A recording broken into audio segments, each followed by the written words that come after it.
Alabad a Jehová, naciones todas, pueblos todos, alabadle, porque ha engrandecido su nombre, porque ha engrandecido sobre nosotros su misericordia, y la fidelidad de Jehová es para siempre. Aleluya. Padre Celestial, te damos gracias en este día por concedernos, Señor, el deseo de estar en este lugar para escuchar tu palabra, ser fortalecidos, animados, exhortados, Señor. Señor, oramos por la predicación. Señor, guía a nuestro hermano pastor que estará compartiendo tu palabra. Que podamos, Señor, nosotros no solamente escucharla, sino aplicarla. Señor, guía nuestras vidas, nuestras emociones, nuestra voluntad, para que podamos entonar himnos con gozo y júbilo. Señor, oramos, Señor, por mis hermanos. Te pedimos que sigas obrando en sus vidas, en nuestras vidas. Queremos adorarte, queremos servirte, Señor. Ayúdanos para hacerlo mejor. Bendice esta reunión, que la honra y la gloria sean solo para ti. En el nombre de Jesús oramos. Amén. Amén. Vamos a entonar dos himnos, hermanos, y vamos a buscar en nuestros himnarios el himno número 75. Himno número 75. Grande es tu fidelidad.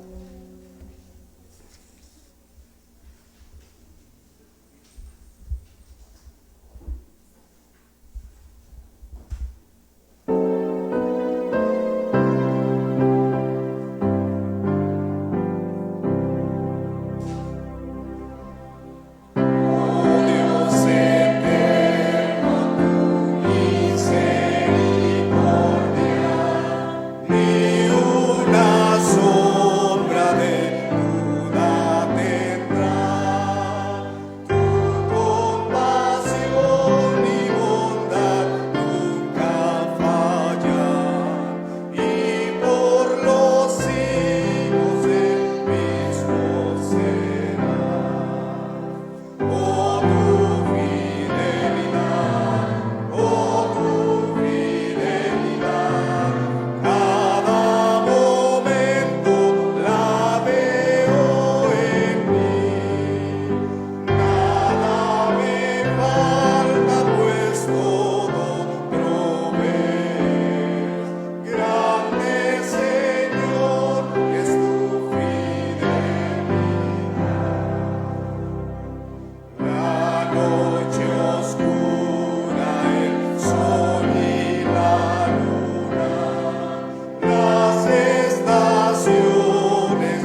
En este mismo gozo sigamos cantando a nuestro Dios y busquemos el himno número 172.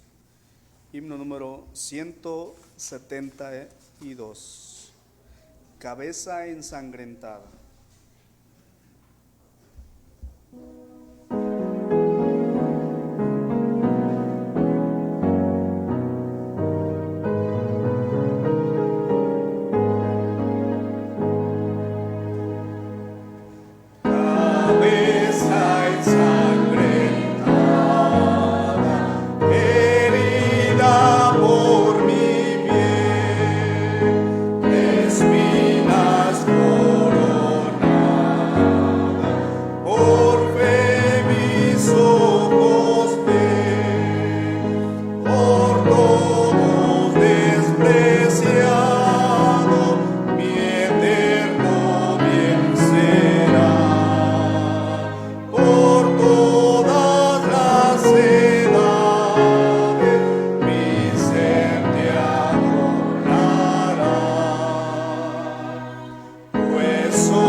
Así como estamos de pie, vamos a orar a nuestro Dios y voy a pedir a nuestro pastor que nos dirija en oración.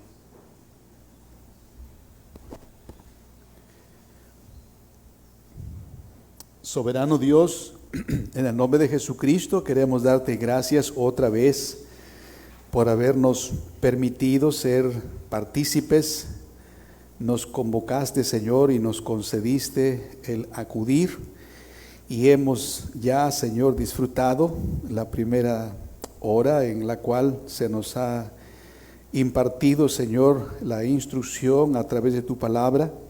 Hemos tenido la bendición, Señor, de celebrar nuestra redención, recordando a nuestro Señor y Salvador Jesucristo, y que un primer día de semana fue levantado de entre los muertos, sellando, Señor, definitiva y absolutamente la redención de su pueblo.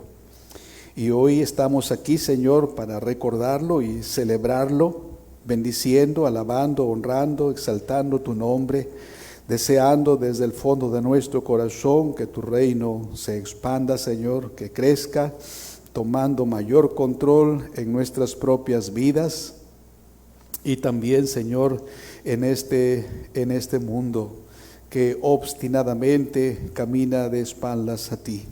Qué gran privilegio, así lo consideramos y lo disfrutamos, el que estemos aquí, Señor, para la adoración pública. Queremos darte gracias, Señor, por tu provisión fiel, como hemos cantado, que nada, Señor, ha faltado durante nuestra vida, durante nuestros años y particularmente esta semana que ayer concluyó. Queremos darte gracias también, Señor, porque has tenido a bien escuchar nuestras oraciones y hemos tenido respuestas, Señor, que nos animan, hacen fortalecerse nuestra fe, nuestra esperanza, nuestra humildad, nuestra dependencia de ti, Señor. Queremos en ese sentido crecer como iglesia, como familias, individualmente, que cada creyente, Señor, pueda de una manera experimental confesar que tú eres su Dios y que de ti, Señor, espera todo, y que lo que es y tiene se debe a tu generosidad, a tu fidelidad. Ahora, Señor, también queremos ser como una caja de resonancia, Señor, para que el Evangelio sea escuchado y una representación digna para que el Evangelio sea visto. Queremos adorarte como tú eres digno. Sabemos que solo es por los méritos de tu Hijo Jesús. Sabemos, Señor, que hay debilidad en nosotros, pero queremos, Señor, mientras te adoramos, que tú te manifiestes entre nosotros para traer bendición y vida eterna en esta reunión. Tenemos a nuestros niños, tenemos a nuestros visitantes, Señor. Tenemos personas entre nosotros que no tienen una experiencia de conversión. Deseamos, Señor, ser representantes dignos, fieles, y que sean despertados e interesados en pensar en sus almas eternas. Lo primero, Señor, queremos adorarte, alabarte y bendecirte por quien tú eres. Agradecer, Señor, con nuestro corazón todas las cosas que tú nos das. Alabado sea tu nombre. Guíanos, Señor, o sigue guiándonos, Señor, a través de nuestro hermano. Que tu Espíritu recoja nuestros afectos, nuestros pensamientos, nuestras voces, nuestra atención, Señor. Y que tú seas el centro, Señor, de nuestra adoración. Que así sea, Padre.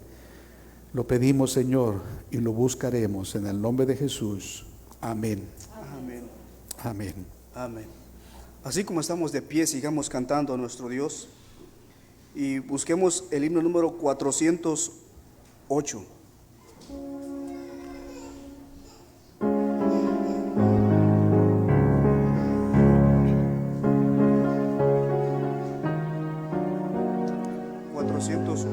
Segura mi esperanza está.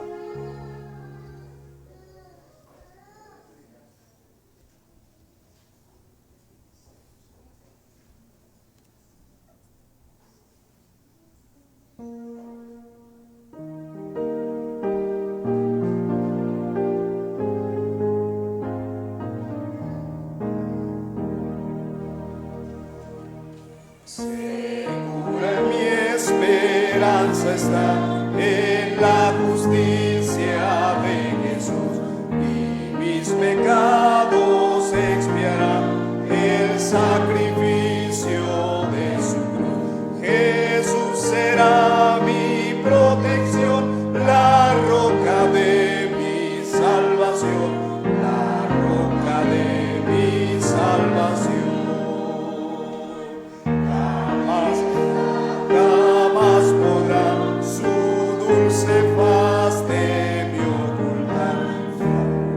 Gloriosa en mi alma está.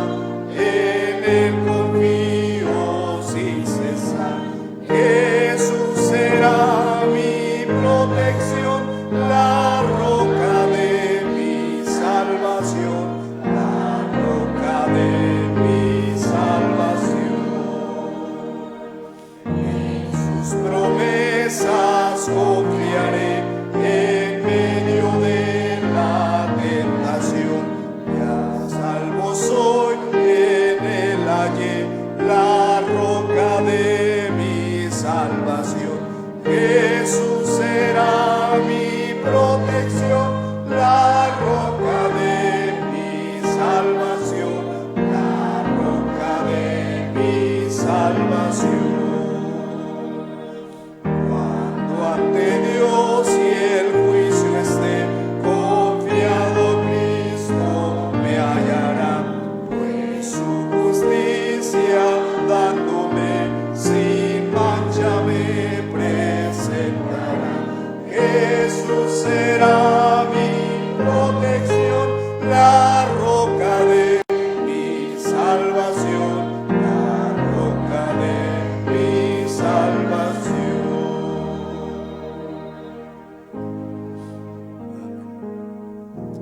Cantemos un himno más y vayamos al himno número 480. 480. Danos un bello hogar.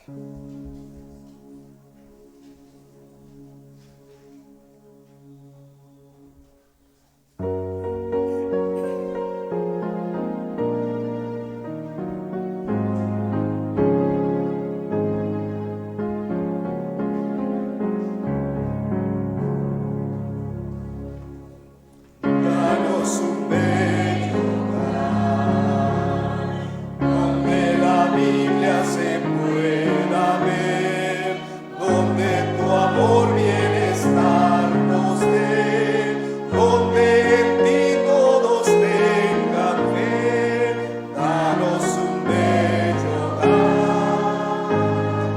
danos un bello hogar, danos un bello hogar, donde el Padre es fuerte y fiel, donde no haya el sabor ayer, donde en su ambiente haya solo miel.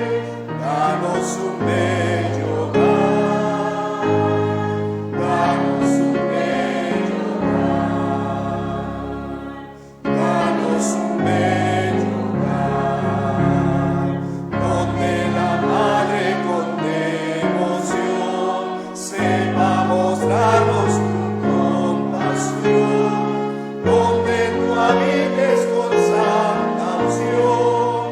Danos un bello hogar, danos un bello hogar, danos un bello hogar, donde los hijos podrán saber cómo Jesús los quiere ver, a su amparo y así vencer. Danos un bello hogar, danos un bello hogar.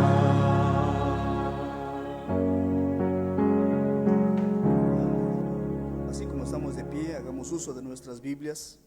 Vayamos al libro de Génesis. Génesis, capítulo 18.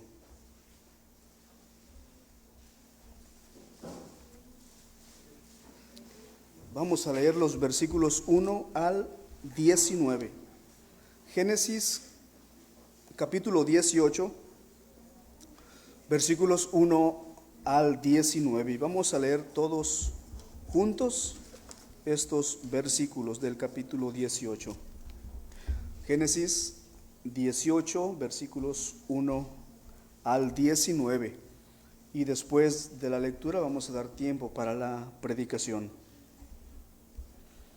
La palabra de nuestro Dios dice así: Después le apareció Jehová en el encinar de Mamre, estando él sentado a la puerta de su tienda en el calor del día, y alzó sus ojos y miró, y he aquí 3 varones que estaban junto a él, y cuando él salió corriendo de la puerta de su tienda a recibirlos, y se postró en tierra, y dijo: Señor, si ahora he hallado gracia ante tus ojos, te ruego que no pases de tu siervo, que se traiga ahora un poco de agua, y lavad vuestros pies, y recostaos debajo de un árbol.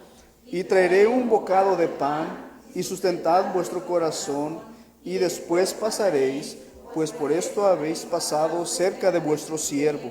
Y ellos dijeron, haz así como has dicho. Entonces Abraham fue deprisa a la tienda de Sara y le dijo, toma pronto 3 medidas de flor de harina y amasa y haz panes cocidos debajo del... Y corrió Abraham las vacas y tomó un becerro tierno y bueno y lo dio al criado, y éste se dio prisa a prepararlo. Tomó también mantequilla y leche y el becerro que había preparado y lo puso delante de ellos, y él se estuvo con ellos debajo del árbol y comieron. Y le dijeron, ¿dónde está Sara tu mujer? Él le respondió, aquí en la tienda. Entonces dijo, de cierto volveré a ti, y según el tiempo de la vida, he aquí que Sara tu mujer tendrá un hijo. Y Sara escuchaba a la puerta de la tienda que estaba detrás de él. Y Abraham y Sara eran viejos de edad avanzada, y a Sara le habían cesado ya la costumbre de las mujeres. Se rió pues entre sí, diciendo, después envejecido tendré deleite, siendo también mi señor ya viejo. Entonces Jehová dijo a Abraham, porque se ha reído Sara, diciendo, ¿será cierto que he de dar a luz siendo ya vieja? ¿Hay para Dios alguna cosa difícil? Al tiempo señalado volveré a ti, y según el tiempo de la vida, Sara tendrá un hijo. Entonces Sara negó, diciendo, no me reí porque tuvo miedo. Y él dijo, no es así, sino que te has reído. Y los varones se levantaron de allí y miraron hacia Sodoma, y Abraham iba con ellos acompañándolos. Y Jehová dijo, encubriré yo a Abraham lo que voy a hacer, habiendo de ser Abraham una nación grande y fuerte, y habiendo de ser bendición todas las naciones de la tierra, porque yo sé que mandará a sus hijos y a su casa después de sí, que guarden el camino de Jehová, haciendo justicia y juicio, para que hagan venir Jehová sobre Abraham lo que ha hablado acerca de él. Amén. Pueden ocupar sus lugares, hermanos, y así damos tiempo a la predicación.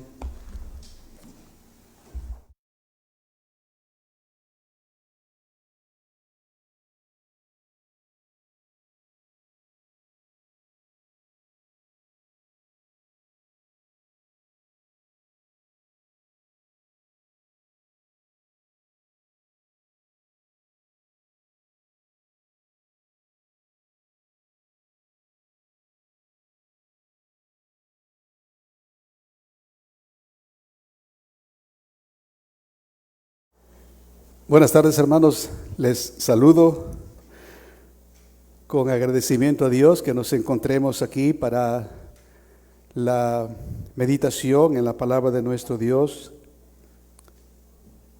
Hoy vamos a continuar con nuestra serie hablando de la familia como originándose en Dios, dependiendo de Dios y el propósito que Dios ha diseñado para ella. Hoy he titulado para el mensaje de hoy, la primera responsabilidad de un padre. La primera responsabilidad de un padre. Pidamos que Dios nos guíe y que me permita a mí ser de utilidad y a nosotros, a todos, poner atención y recibir lo que Él tenga para nosotros. Oremos. Amado Dios, en el nombre de Jesús queremos darte gracias que tenemos esta oportunidad. Concede, Señor, que nuestros oídos sean abiertos y nuestros corazones receptivos, dispuestos, Señor, para escuchar. Concédeme, Señor, la conciencia de mi inutilidad y la necesidad ciertísima, Señor, de tu asistencia. Ruego, Señor, que hables a nuestros corazones. En el nombre de Jesucristo, amén. Estamos tomando nuestra clase con los niños y hoy hemos iniciado la clase acerca del hombre. Hemos estudiado acerca de Dios, acerca de las Escrituras, acerca de la creación y hoy iniciamos particularmente la creación del hombre. Les comentaba una anécdota que leí en algún lugar de un hombre que tenía un reloj que no estaba funcionando bien, de esos relojes muy, muy antiguos. Recibió algunos consejos, algunas sugerencias para mejorar el funcionamiento, para que fuera eficiente. Él siguió todas las indicaciones y no mejoraba este reloj, hasta que alguien le dijo: estás perdiendo el tiempo, debes llevarlo al fabricante, él seguramente te dirá qué es lo que está fallando. Lo llevó al fabricante, le dijo que regresara en una semana. Cuando regresó, ya tenía allí su reloj y una nota donde se decía cuál era el problema y el costo si quería repararlo. Era muy sencillo. El resorte principal está roto y el costo de reparación. Decía yo a los niños, y ahora digo a todos, ese es el problema del hombre. Está roto y no funciona para el propósito que fue creado. El reloj para dar la hora, el hombre para glorificar a Dios. El reloj, un resorte, el resorte principal, no uno, el resorte principal. El hombre, el corazón. Y decía que debido a ese problema del ser humano, hay malas conductas, hay malos procederes, y que no deberían conducirse los seres humanos desde sus primeros años en la manera que lo hacen. Ningún hombre debería dar maltrato a una mujer, ninguna mujer debería dar maltrato a sus hijos, ningún hijo debería ser respondón, maleducado y observar una mala conducta para con sus padres. Ningún niño, ningún joven, ningún adulto, mujer u hombre debería hacer el mal hacia otra o hacia otras personas. Y la razón que lo hace es porque el resorte está dañado. No funciona para el propósito que fue creado. En el caso del reloj, por supuesto, pero en el caso de los hombres es el corazón que está dañado. Decía yo que la sociedad ha intentado corregir el mal del hombre, educación, escuelas, incluso reformatorios o cárceles, penas, castigos. Pero nada de eso ha frenado el mal. El resorte está dañado, debe ser reemplazado. El corazón es un corazón caído, es un corazón inclinado al mal. Incluso los pequeños, 8, 10 años en adelante, ya pueden entender esta inclinación. ¿Cuántas veces han respondido mal a mamá? No es necesario que alcancen 14 o 17 años para que delincan ahí en la calle haciendo cosas que no deben hacer. Desde el seno de la familia con conductas que no son correctas. El ser humano necesita un corazón nuevo. Pero una de las tragedias, no solamente eso que es real en todos los seres humanos, una de las tragedias de los tiempos actuales es el descuido de la paternidad según el diseño de Dios. Y esto fomenta, esto lo desarrolla, esto lo fortalece. De por sí hay esa inclinación en todo ser humano, sea con o sin educación, en el sentido de escolaridad o oportunidades que Dios provee a la sociedad a través de la educación. El ser humano va a tener esa tendencia de por sí, pero cuando los padres descuidamos esta tarea, estamos fomentando realmente y concediendo que ellos actúen en la manera que les gustaría actuar. Sufrir abandono paternal es causa de una importante pobreza. Es causa importante de pobreza. También de delincuencia juvenil. También de otros desórdenes sociales y espirituales. La mayoría de los casos, según las estadísticas de mala conducta, se debe a la ausencia de una paternidad responsable. Se debe a la debilidad muchas veces o a la división entre ambos, cediendo responsabilidades que no corresponden. Particularmente quiero decir el padre cuando deja a la mamá, su esposa, para que asuma la tarea que él debe cumplir por diseño. Gracias a Dios por habernos dado en su palabra todo lo que necesitamos para recuperar su hermoso designio para los padres. Su propósito, según las Escrituras, es que la paternidad sea conforme al diseño y el ejemplo de Dios. Hay un texto que me emociona mucho leer y es Efesios capítulo 1, donde Dios, el creador de los cielos y de la tierra, se revela como un Padre compasivo, como un Padre misericordioso, como un Padre sabio, llevando a cabo su plan de redención.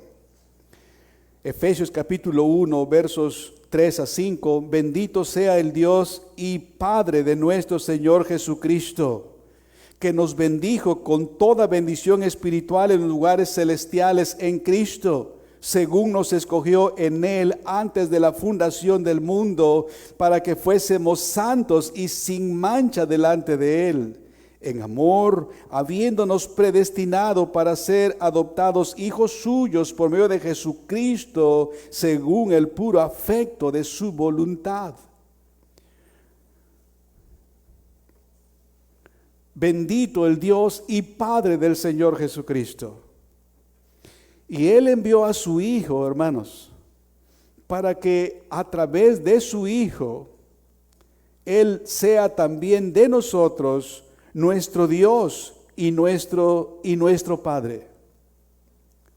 En eso se caracteriza la obra de la gracia de Dios al enviar a su Hijo Jesucristo, para que a través de Él nosotros también, su pueblo escogido, el pueblo que responderá al llamado del Evangelio, el pueblo que con fe se arrepentirá y confiará en la palabra de Dios, tal pueblo puede llamar a Dios mi Dios y mi Padre, y puede dirigirse a Él como Padre nuestro que estás en los cielos.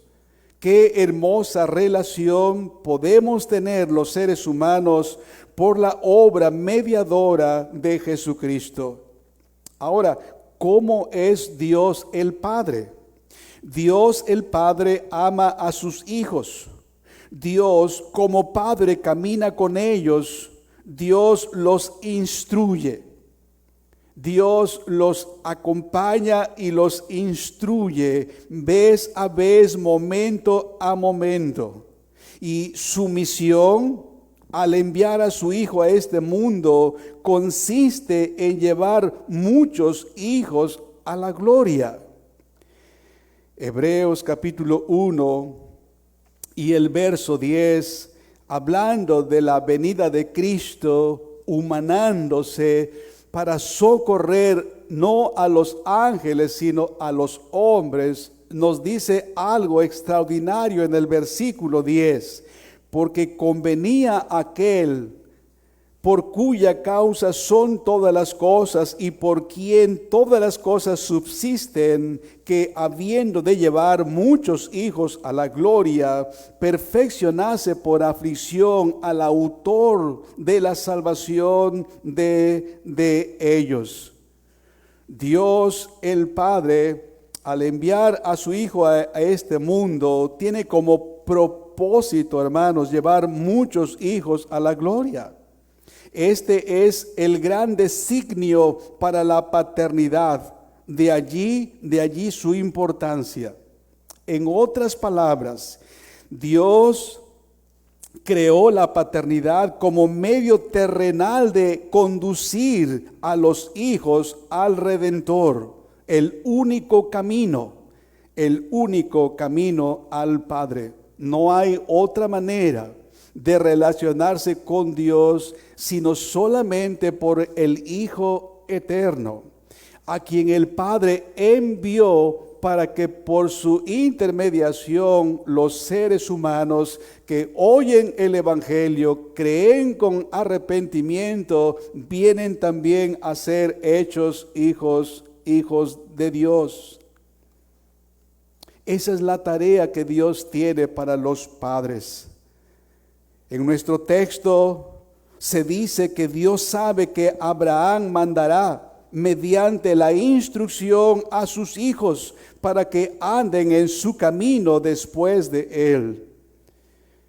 Cuando pienso en esto, me gusta pensar en una vista en las montañas. Tuve la bendición de vivir varios años en la sierra del estado de Oaxaca y caminar entre las montañas. Y decía, bueno, vamos a ir a aquella montaña, pero decían, pero no en esa primera, sino a la segunda. Y algunas veces observando, podía mirar a distancia las crestas de las montañas, 2 o 3 o 4. Y quisiera pensar en que nosotros, en cuanto a la formación de nuestros hijos, padres, nosotros, iglesia, en cuanto a la formación de nuestros hijos, me refiero a los niños y jóvenes que están en nuestra iglesia, debemos pensar en esa vista, pero poner nuestra mirada en la parte más alta, en la montaña más arriba. Pero hay otros picos abajo, y el primer pico podría representar esa instrucción infantil, esa formación emocional, física, que tratamos con nuestros niños cuando son pequeños. Es decir, proveerles los cuidados primarios, vestido, alimento, techo. Pero eso no es todo. Tampoco podemos pensar en la segunda montaña y considerar, bueno, ya he pasado la primera etapa y no me califico, pero creo que lo hice bien. Mis hijos han alcanzado 12, 14 años y han sido saludables, han sido buenos hijos. La mayoría de los padres pensamos eso de nuestros hijos. Pero hay otro pico ahí arriba, y este podría ser La preparación académica, tal vez algo técnico o tal vez algo profesional. Decimos, bueno, ellos tienen que tener recursos, tienen que estar equipados. La mayoría de los padres piensa, yo no quisiera que mis hijos tuvieran las adversidades que yo tuve, así de que voy a procurar que tenga otras cosas que yo no tuve. Y se olvida de que esas adversidades que él vivió, que le ayudaron para llegar donde está, no fueron solamente sus esfuerzos, sino que Dios. Pero en fin, es así como pensamos. Entonces vemos ese pico en la montaña y podemos pensar en el caso de que Dios nos permitiera decir, bueno, he hecho bien. 20 años, 22 años, y están terminando casi. Creo que los he equipado. Van a hacer bien, sin duda alguna. Pero no hemos llegado a la parte más alta de la montaña. Hay todavía otra cresta allá que nosotros debemos de pensar. Y entonces hablamos de formar a nuestros hijos en el sentido moral. Que socialmente sean buenas personas, moralmente sean personas buenas, que otras personas puedan decir, qué buen trabajo hizo ese hombre. Esos padres hicieron muy buen trabajo, mira a sus muchachos. Incluso ya formaron sus familias y están muy bien. Cuando hablan de muy bien, quiere decir que han tenido éxito, que han logrado algunas cosas. Tal vez títulos, tal vez dinero, tal vez cosas, etcétera, etcétera. Hace 8 días cité una cita, valga la redundancia, no estoy seguro si es de él, el pastor Paul Washer. Él dijo que si hemos preparado a nuestros hijos como buenos profesionales, como buenas personas, médicos, licenciados, arquitectos, etcétera, etcétera, pero no les hemos preparado para obedecer, para amar, para temer a Dios, no hemos hecho buen trabajo. No hemos hecho buen trabajo. No hemos hecho buen trabajo. ¿Qué es lo mejor? ¿Cuál es la parte más alta? La parte más alta, y es donde debemos poner nuestra atención. Obviamente no podemos llegar allá si no vamos por la parte primera. Si no subimos esa cresta y entre cresta y cresta usualmente hay un valle, hay una parte plana y de repente otra vez empieza a subir y uno puede llegar allá y hay otra parte plana, hay otro valle allá. No nos podemos quedar en ese valle porque la meta es llegar a la cima. ¿Qué sería la cima? Que ellos sean temerosos de Dios, que ellos sean buenos ciudadanos aquí, pero también ciudadanos del reino. Verles sirviendo al Señor. En ese sentido, me aparto de ustedes. No he hecho bien. En ese sentido, hay algunos padres que no hemos hecho bien. Nos hemos quedado con subir una cresta, 2 crestas, 3 crestas en la montaña. Pero el pico último, la cresta última, es lo que debemos tener nosotros en mente. Y eso es lo que tenía Abraham en mente. Y eso es lo que Dios supo de Abraham. Dice en nuestro texto que Dios sabe que Abraham mandará mediante la instrucción a sus hijos para que anden en su camino incluso después de él. Leamos el texto, Génesis 18, 19. Porque yo sé que mandará a sus hijos y a su casa después de sí, que guarden el camino de Jehová, haciendo justicia y juicio, para que haga venir Jehová sobre Abraham lo que ha hablado acerca de él. Este es nuestro texto. ¿Qué es lo que tenemos en nuestro texto entonces?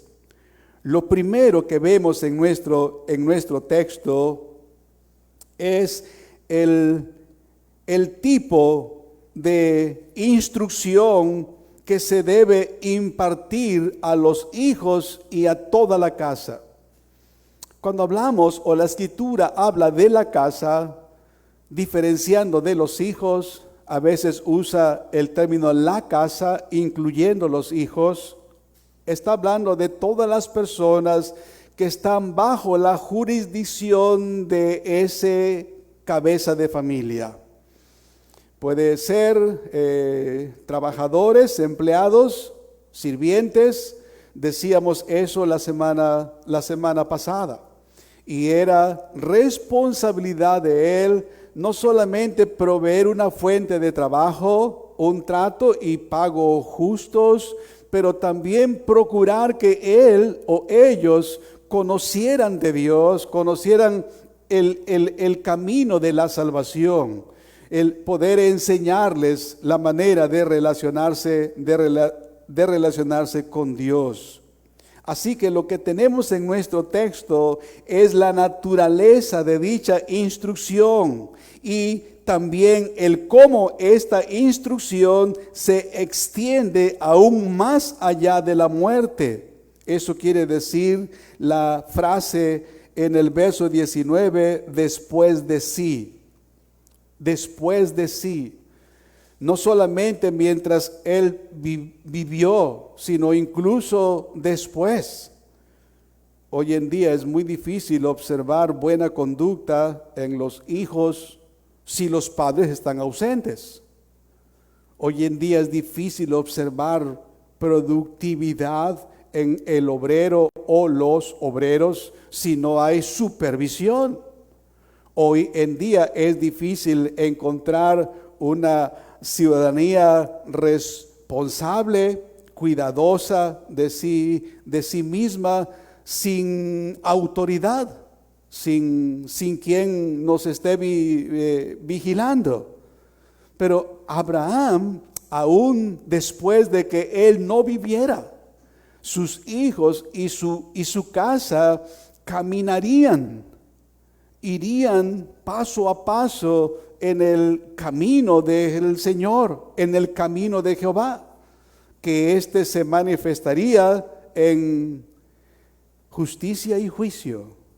Eso es algo realmente digno de mencionar. Por tanto, en la persona de Abraham, hermanos, en la persona de Abraham vemos cuál es la responsabilidad de todos los creyentes. Pero nos estamos centrando, entonces diré que principalmente la de los padres de familia. Pero eso no excluye a otros que no son cabezas de familia. Esa responsabilidad es la de todos los que profesamos fe en Cristo, pero sí, principalmente la de los padres de familia, a quienes Dios establece como cabeza de esta. Así que cuando el padre tiene hijos, su responsabilidad no consiste tan solo en alimentarlos y vestirlos, sino su principal cometido consiste en guiarlos para que sus vidas estén bien reguladas por los principios que Dios estableció. Y en ese sentido, los que somos cabeza de familia, y en ese sentido, los mayores en una iglesia cristiana, tenemos esa comisión dada por Dios. Hermanos, no puede existir un fundamento sobre el cual edificar a menos que Dios sea quien gobierne y las personas quieran obedecerle y someterse a su palabra, a la palabra del Señor. Oiga cómo lo presenta el salmista en el Salmo 127, Salmo 127, leo los primeros 2 versículos. Si Jehová no edificare la casa, en vano trabajan los que la edifican.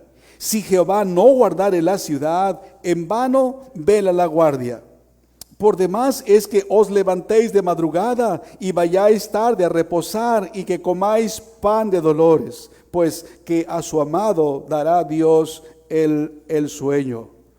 No puede existir un fundamento sobre el cual edificar a menos que ese fundamento sea Dios. A menos que Dios sea quien gobierne y que a Él se sometan aquellos que instruimos y por supuesto nosotros mismos. Es interesante que la raíz para la palabra, la raíz hebrea para la palabra hijo, bet, es la misma para la palabra casa y es la misma para la palabra familia. Por eso algunas veces cuando se refiere a casa está hablando de toda la familia. Y cuando hablamos de la edificación de una vida, también a veces hablamos de la edificación de la casa. Si nosotros nos esmeráramos, y es una suposición, nos esmeráramos con diligencia, quisiéramos hacer el trabajo que Dios nos ha encomendado, debemos tener en mente que no seremos prosperados si no seguimos la instrucción de nuestro Dios. Cuando los padres de familia y aquellos que tienen cierta preeminencia se preparan para enseñar, no deben ser presuntuosos y pensar que instruirán según sus pensamientos. Y no deben intentar imponer sus opiniones o sus conceptos solamente. Eso es trabajar sin el acompañamiento de Dios. Eso es velar, como lo hace un velador, vigilar con cuidado, sin el acompañamiento de Dios. No debemos apartarnos de la instrucción que Dios ha señalado para que nosotros debemos aplicarla a nosotros mismos, pero eso mismo es lo que vamos a enseñar, a implantar en los nuestros. Otra cosa importante que aquí se enseña y que no debemos olvidar es que nadie será jamás un buen maestro si no es un buen alumno. Yo recuerdo hace muchos años que enseñé a algunos hermanos tomando el beneficio de un libro, no recuerdo el autor, pero se titula Las 7 leyes de la enseñanza. Y una ley de la enseñanza es que nadie puede enseñar lo que no ha aprendido. Nadie puede enseñar lo que no ha aprendido. Otra ley que debemos conocer quienes enseñamos es que no podremos nosotros enseñar si no hemos entonces aprendido. Necesitamos ser buenos discípulos nosotros. Necesitamos ser dispuestos a pasar el trabajo de aprender para que nosotros podamos enseñar.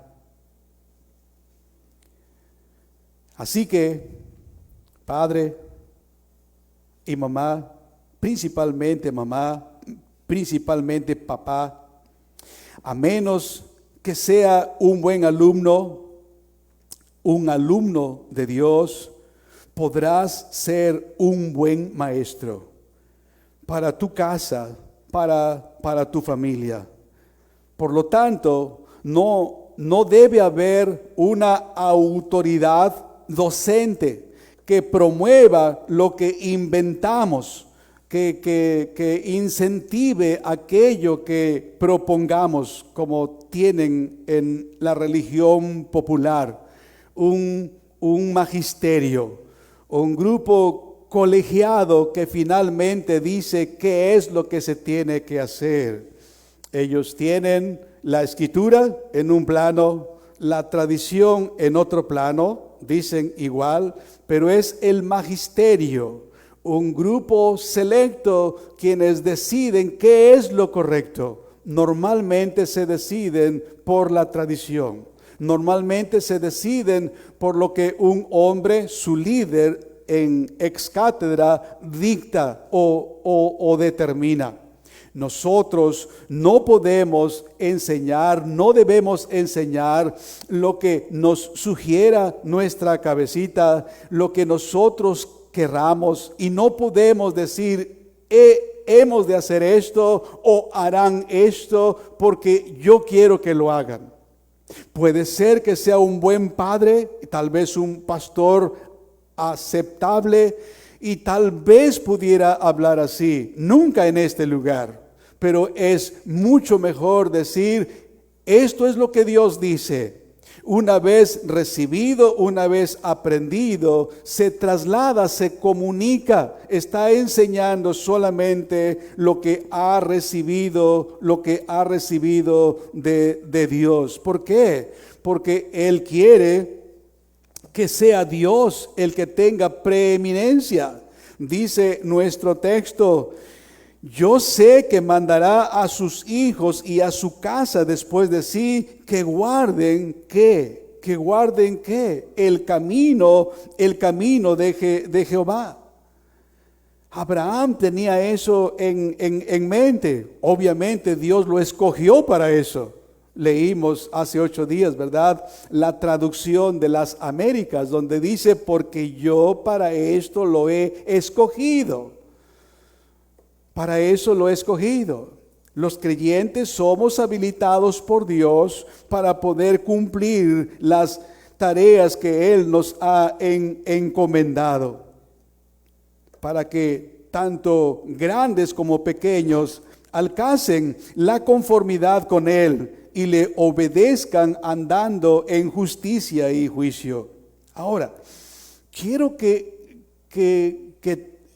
notemos algo muy importante.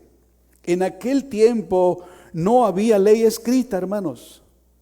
En aquel tiempo no había ley escrita, ni mucho menos evangelio. ¿Cuánto tiempo de Abraham a Moisés? ¿Cuánto tiempo de Adán a Moisés? De Abraham a Moisés, aproximadamente 500 años, poco menos. Pero no había escritos, hermanos. No podía Abraham leer el Pentateuco. No podía ir y leer una o las 2 tablas de la ley. No había.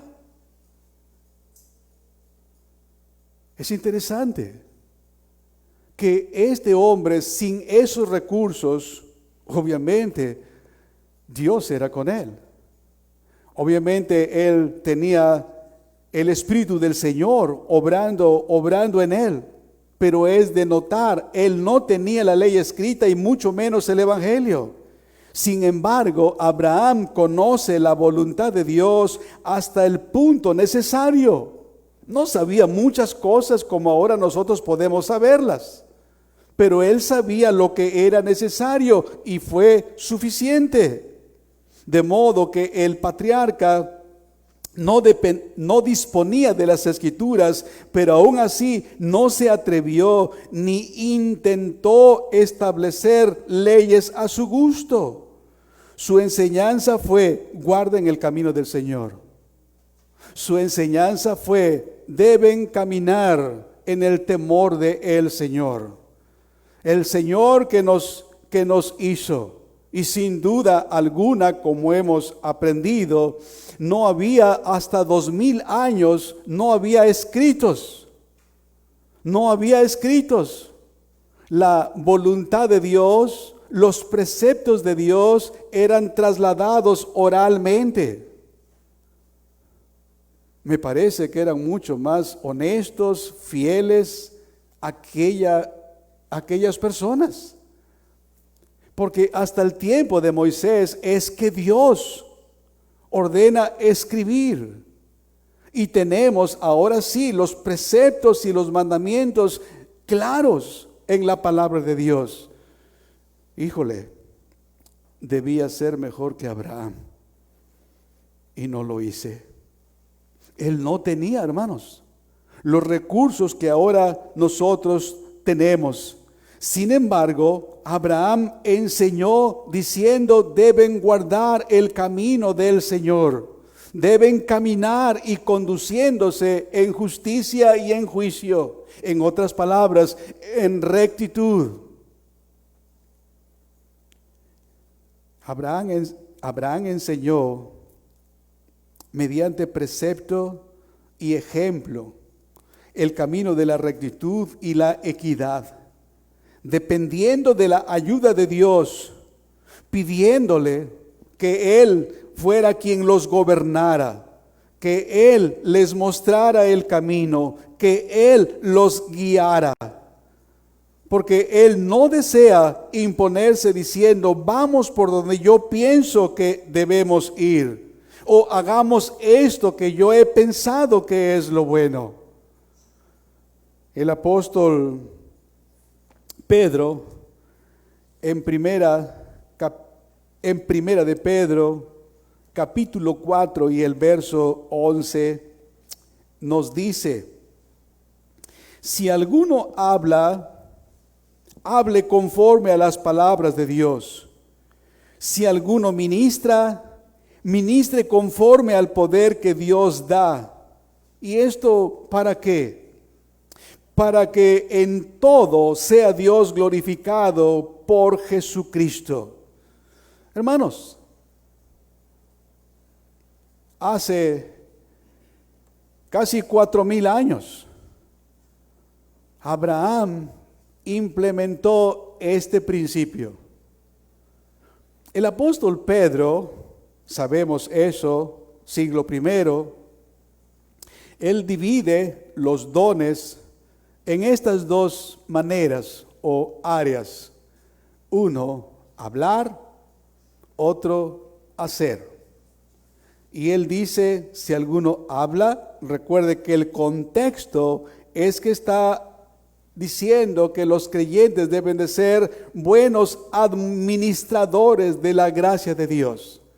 Y los diferentes dones que han recibido deben utilizarlos para el propósito que se les dio. Siempre la gloria de Dios, la edificación de los creyentes y por supuesto la confirmación de su propia fe. Siempre en este orden. Pero Pedro los separa en dos: dones de habla o hablar y dones de servicio, de hacer. Y hablando de hablar, está diciendo de la enseñanza, lo cual quiere decir que si alguno enseña, si alguno predica, que no se haga el interesante o el chistoso trayendo cosas de la manga que él ha entendido, ha concluido que eso es lo que la congregación necesita.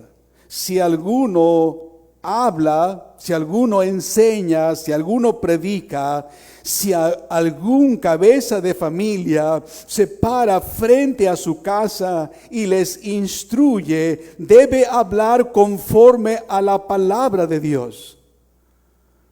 Porque ella es la que tiene autoridad.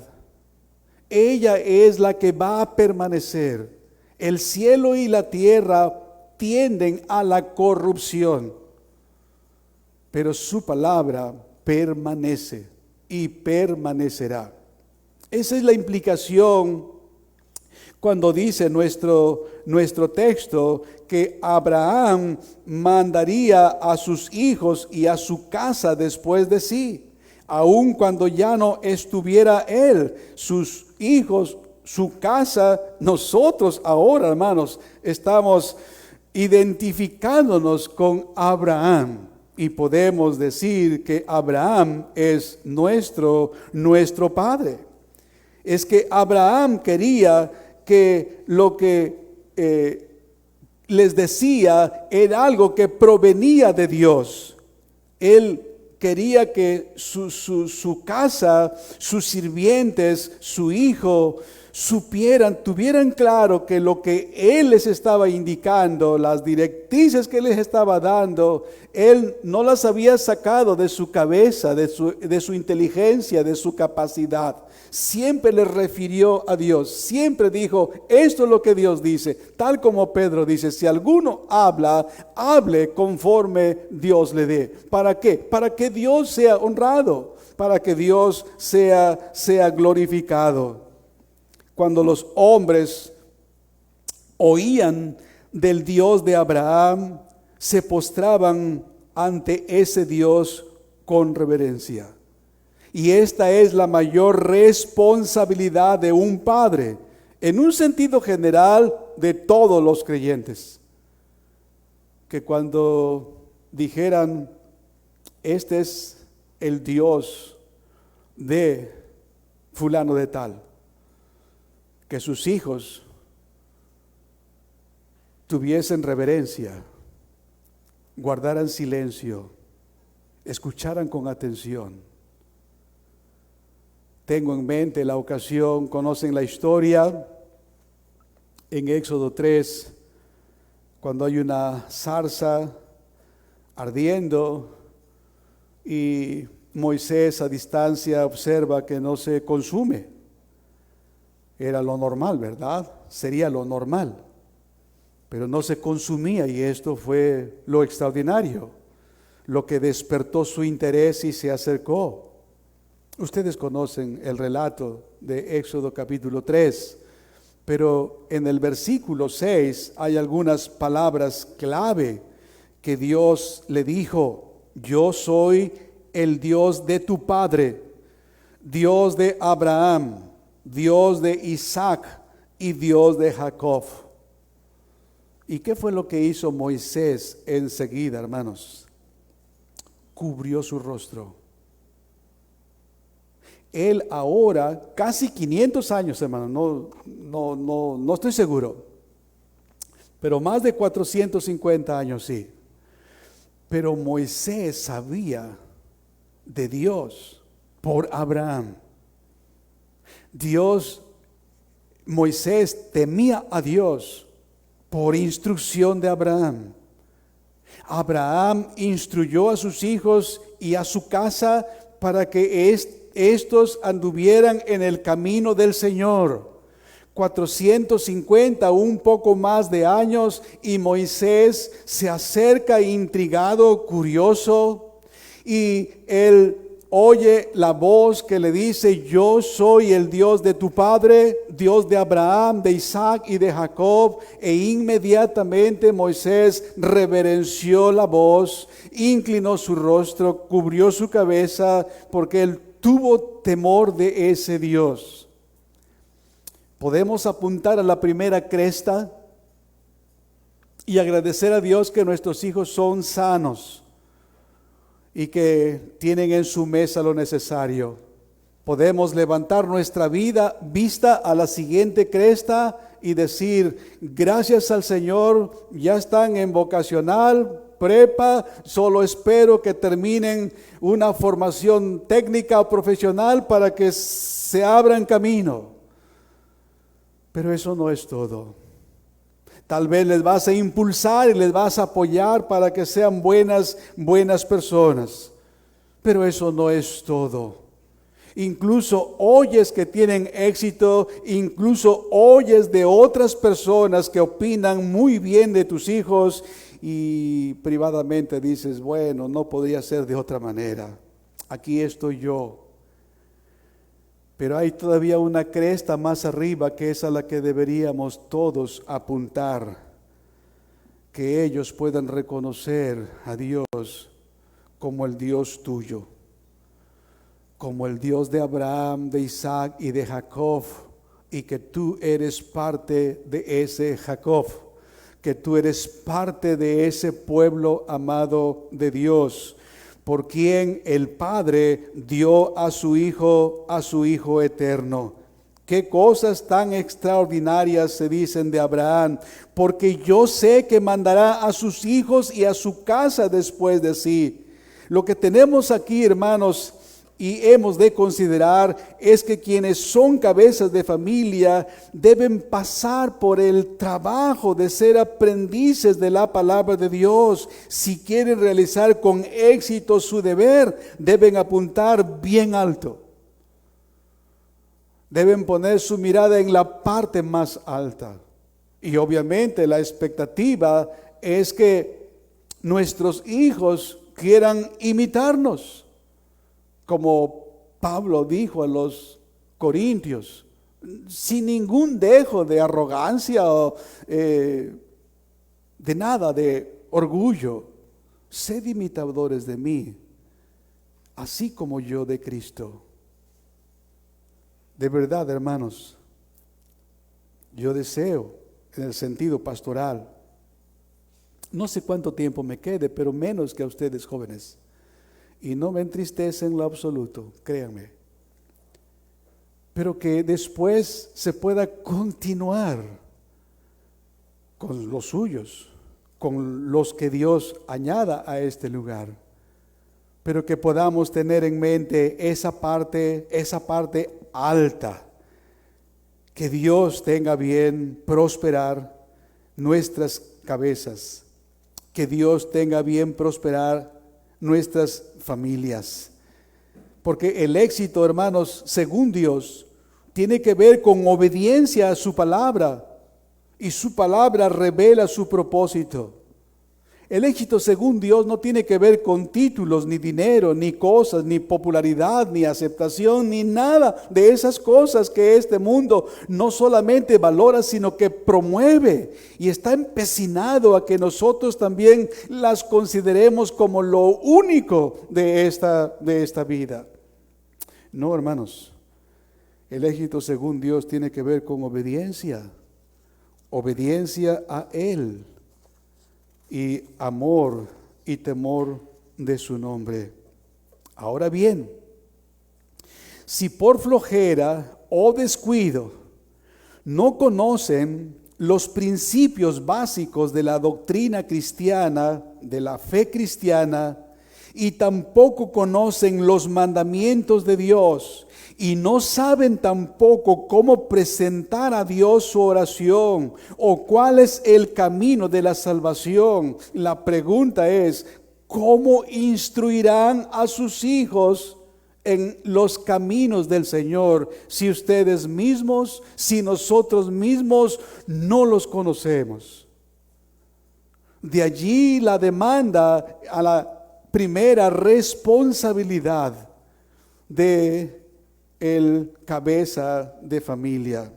Así que lo repito, deberán pasar por el trabajo de aprender de Dios mediante su palabra. Recordemos las palabras que Moisés escribió. Estas palabras que yo te mando hoy estarán sobre tu corazón. Las enseñarás a tus hijos. Allá en Deuteronomio capítulo 6 y versículo 6, como aprendimos, en todo lugar, en todo tiempo y en toda situación. En todo lugar, tiempo y situación. Eso quiere decir cuando menciona los verbos opuestos que hemos mencionado en un mensaje anterior. Allí los versículos que dicen, y estas palabras que yo, Deuteronomio 6, 6 y 7, y estas palabras que yo te mando hoy estarán sobre tu corazón y las repetirás a tus hijos y hablarás de ellas estando en tu casa y andando por el camino y al acostarte y cuando te levantes. Quiere decir en todo tiempo. Quiere decir en todo lugar. Quiere decir en toda situación. Decíamos el domingo pasado que no es suficiente, no nos excusará el observar los yerros y las faltas de otros padres de familia, de otros cabezas de familia. No nos eximirá a nosotros. Nosotros tenemos nuestra propia responsabilidad dada por Dios. Y Moisés escribe directamente a los padres diciéndoles: estas palabras que yo te mando hoy deben estar en tu corazón y las vas a repetir a tus hijos, estando en tu casa, yendo en camino, al acostarte o al levantarte, porque de eso depende la gloria de Dios y el bien de la familia. Quienes son esposos y tienen familia para cuidar y gobernar, deben pensar que el éxito de mi tarea se fundará en la palabra de Dios. Mi lección será a partir de allí, y con ella gobernaré mi propia vida e intentaré gobernar a aquellos que están bajo mi gobierno. Usaré las palabras de David en el Salmo 34:11, que dijo: venid, hijos, oídme, el temor de Jehová os enseñaré. En ese mismo sentido, muchos años antes, Abraham llamó a sus hijos y a su casa, diciéndoles: vengan, el temor de Jehová les voy a enseñar. Abraham de esa manera enseñaría a su familia a andar en el temor del Señor, aún después de su muerte, significando que dejaremos en ellos, en nuestra casa o en nuestros hijos, una buena semilla, es decir, la palabra de Dios. Dijo Dios de Abraham: yo sé que mandará a sus hijos y a su casa después de sí que guarden el camino de Jehová, haciendo justicia y juicio. Hermanos, lo único perdurable es la palabra de Dios. Vean ustedes, por favor, las palabras de Jesucristo en Mateo capítulo 24 y el versículo 35. 24:35 de Mateo dice así: el cielo y la tierra pasarán, pero mis palabras no pasarán. Isaías 48, escuche usted por favor, Isaías 40 y el versículo 8: sécase la hierba, marchítase la flor, mas la palabra del Dios nuestro permanece para siempre. Isaías 55 y el verso 11 dice así: así será mi palabra que sale de mi boca, no volverá a mí vacía, sino que hará lo que yo quiero y será prosperada en aquello para que la envié. Abraham sabía que la instrucción que prevalecería no sería la que saliera ni de su cabeza ni de su corazón, sino la que provenía de Dios. Y la enseñanza que proviene de Dios demanda una vida o vidas gobernadas por la justicia y el juicio. Es interesante, hermanos. Eso es lo que demandan los 10 mandamientos. Eso es lo que demandan los 10 mandamientos, y particularmente la segunda tabla: vivir, andar en rectitud,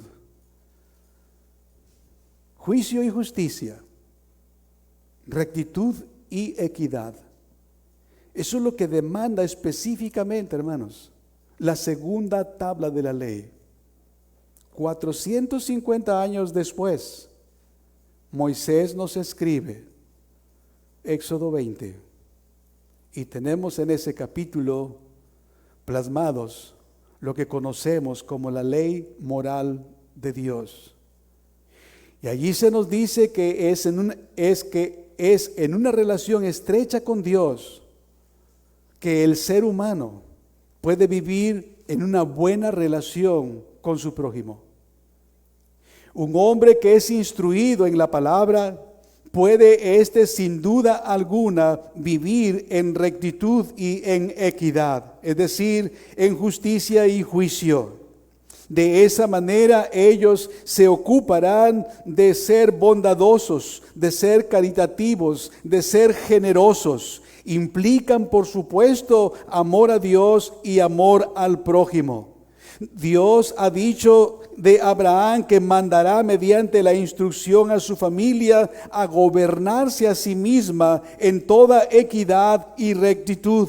Cuando nuestros hijos no viven de esa manera, no hemos alcanzado la cresta más alta de las montañas.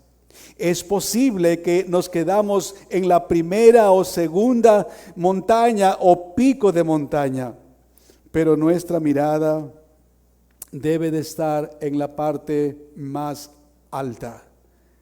Dios quiera, hermana y hermano, despertar en los cabezas de familia, en los adultos en nuestra iglesia, y que deseemos guiar a nuestros hijos, a nuestros niños, a nuestros jóvenes, procurando el precepto y modelando lo que queremos decirles, porque les decimos: hijos, esto es lo que Dios quiere. Mateo Henry dijo lo siguiente: los padres deben guiar a sus familias en las cosas de Dios. Deben ser profetas, sacerdotes y reyes en sus propias familias, y como tales deben mantener la doctrina, la adoración y la disciplina familiar. La instrucción mediante la palabra, es decir, la doctrina. La reverencia delante de Dios, es decir, la adoración. Y procurando desligar o alejar de ellos la necedad, si Dios la ha alejado de nosotros. Nosotros no podemos cambiar el corazón. Sí podríamos cambiar el resorte. Sí podríamos cambiar algún resorte del reloj que está fallando. Pero en el ser humano no es un resorte, es el corazón. Y solamente Dios puede cambiarlo. Si tenemos un nuevo corazón, entonces vivamos para el propósito que Él nos creó. Y con humildad esperemos que nos use como instrumentos para atraer a los que vienen detrás de nosotros. Dios lo permita. Oremos. Amado Dios, en el nombre de Jesús queremos darte gracias por permitirnos tan grande bendición de ser esposos y padres. Señor, concede tu gracia que restaura, porque hemos visto, Señor, tu diestra de misericordia a hombres y mujeres que hicieron mal, pero que se volvieron con arrepentimiento. Restáuranos, Señor, y concede que los cabezas de familia procuren cumplir esta primera responsabilidad, Señor, poniendo sus ojos en la parte más alta, procurando y deseando que sus hijos no solo sean buenos ciudadanos de este reino que perece, sino de tu reino que permanece para siempre. Que así sea, Señor. En el nombre de Jesús lo pedimos. Amén. Amén.